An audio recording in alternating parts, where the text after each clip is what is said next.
Nailhan na sa Police Station 1 sa Lapu-Lapu City Police Office ang Inahan nga Gidudahang Nagbilin siyang masuso sa Kalibunan sa barangay Talima, Olango Island niadtong miaging simana.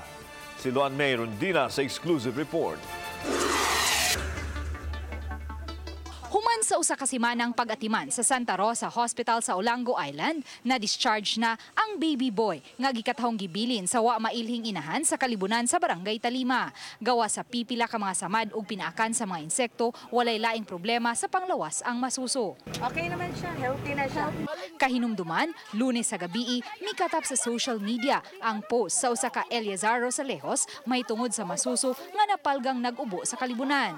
Ang mga mulupyo sa dapit mo'y mitabang sa masuso ug mida niini ngadto sa tambalanan. Samtang gikonpermar sa Women's Desk sa Police Station 1 sa Lapu-Lapu City Police nga may suspect na silang mulupyo sa dapit nga posibleng maoy inahan ug tuyong mibiya sa masuso sa Kalibunan.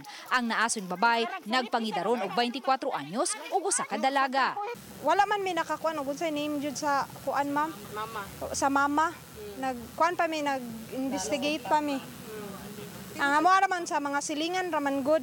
So amo pang nagkandak pa mi og kanang investigation og siya bagyod. Kay base raman sa mga storya sa silingan nga mabdos din pagkakita sa bata nilakaw po dayon. Second na niya, kaya first baby niya is kuha namatay man. O second baby na niya. So, wa siya boyfriend niya ang kuan o bibiyaan? Wala sa ni kay Bawgonsa. Uban ang mga social worker sa DSWD Lapu-Lapu ug usa ka sakop sa Women's Desk sa Police Station 1. Gida ang baby boy sa regional nga buhatan sa DSWD aron didto maatiman ug maproseso ang mga dokumento kung ugaling adunay interesadong mosagop niini. Uban ni Rinanti Quiñones, Luan May Rondina, Balitang Bisdak.